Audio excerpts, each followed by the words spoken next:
আরে আজকে আমি গিয়েছিলাম ইন্ডিয়া আর নেপাল বর্ডারের মাঝখানে।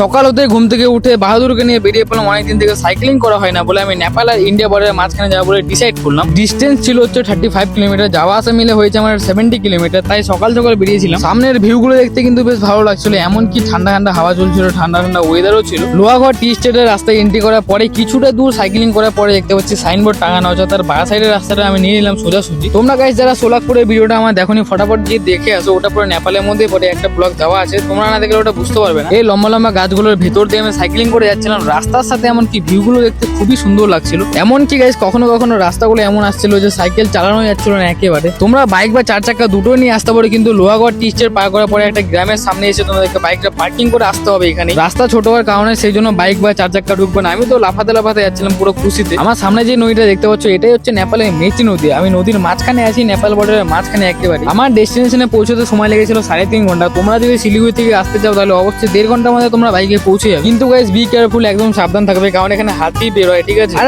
গ্যাং আবারও একটা নতুন ভিডিও বা নতুন একটা লোকেশন নিয়ে দেখা হচ্ছে খুব তাড়াতাড়ি। Tata, thank you.